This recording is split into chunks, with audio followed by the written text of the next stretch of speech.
This podcast is produced by the Harwood Productions Podcast Network. To learn more about the network and to find more of our shows, visit us online at www.harwoodpodcast.com.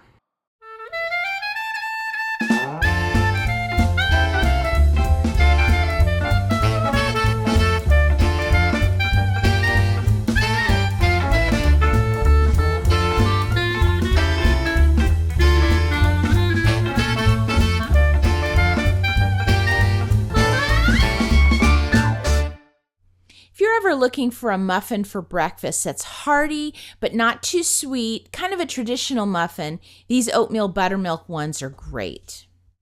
So we're first going to start by getting our muffin pan out, and we want to line them with 12 cupcake liners.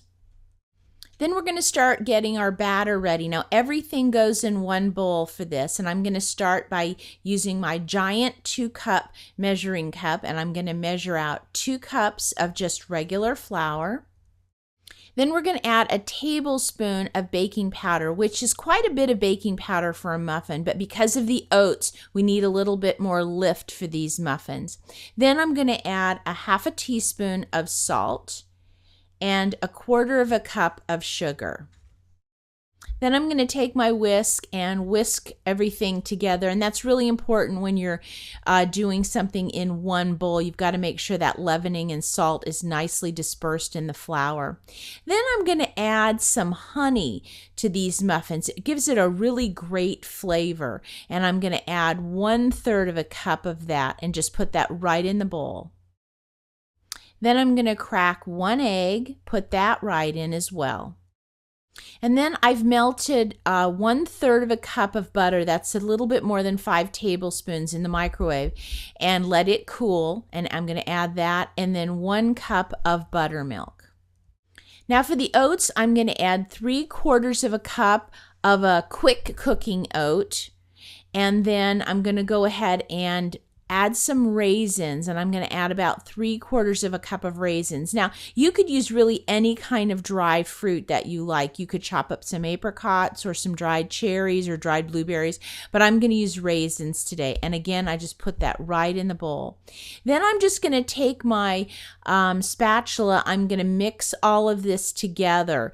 And you'll notice it comes together pretty quickly. The key when you're doing something all in one bowl is you've got to make sure that all the ingredients get mixed well together. So when I'm done here, I shouldn't see any flour streaks. I shouldn't see any egg streaks.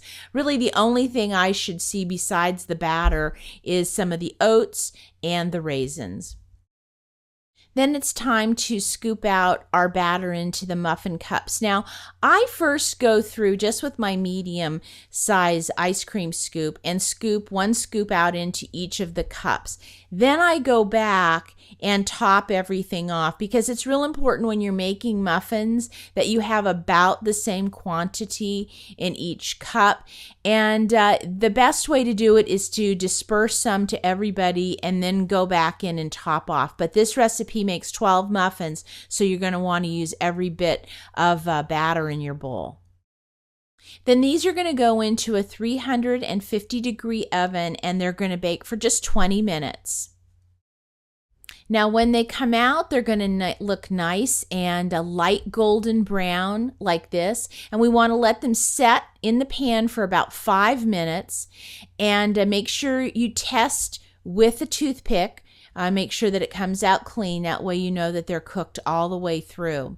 Then after they've rested for the 5 minutes, go ahead and get a rack out, a cooling rack, and then I use a little fork to help me lift each of the cupcakes out onto the rack. Now, I like to eat these warm for breakfast, but I do like to let them sit for maybe another 5 minutes before I serve them. If they're too hot, you just lose some of that great flavor. You know, if you're in the mood for a traditional old-fashioned muffin, one that doesn't just taste like cake, these oatmeal buttermilk ones are fantastic. Now, if you'd like to try these muffins, just go to our website and visit the Nothin But Muffins show notes, and I'll have the recipe there for you. And of course, if you have any questions, please send me an email. I'll see you next time.